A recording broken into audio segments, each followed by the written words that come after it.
السلام علیکم ساتھیو، آج جمعہ کا دن ہے اور یہ جمعہ کا دن بابرکت ہے، اس لیے جمعہ کے دن خاص طور سے صاف صفائی کا دھیان رکھنا چاہیے، خیال کرنا چاہیے۔ یہ جمعہ کے دن ہفتے کے سارے دنوں کا سردار ہوتا ہے۔ اللہ تبارک و تعالیٰ نے جمعہ کے دن حضرت آدم علیہ السلام کو پیدا کیا، اور جنت کے اندر بھی حضرت آدم علیہ السلام کو اللہ تبارک و تعالیٰ نے جمعہ کے دن داخل کیا، اور جمعہ کے دن ہی اللہ تبارک و تعالیٰ نے حضرت آدم علیہ السلام کو دنیا کے اندر بھیجا، اور اللہ تبارک و تعالیٰ نے حضرت آدم علیہ السلام کی دعا کو بھی جمعہ کے دن ہی قبول کیا۔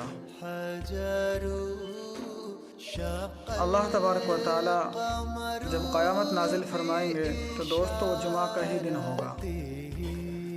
جمعہ کے دن درود شریف کا اہتمام کرنا چاہیے۔ آپ صلی اللہ علیہ وسلم کے ہم پہ اور تمام لوگوں پر بہت سارے احسانات ہیں۔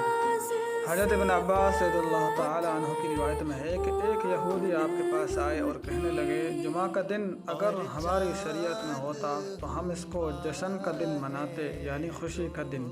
جمعہ کے دن میں ایک ساعت، ایک گھڑی ایسی ہوتی ہے، بندہ جو اللہ سے مانگتا ہے اللہ تبارک و تعالیٰ اس کی دعا کو قبول فرماتے ہیں، اور وہ بشرطے کہ جائز طریقے سے، حلال طریقے سے مانگے۔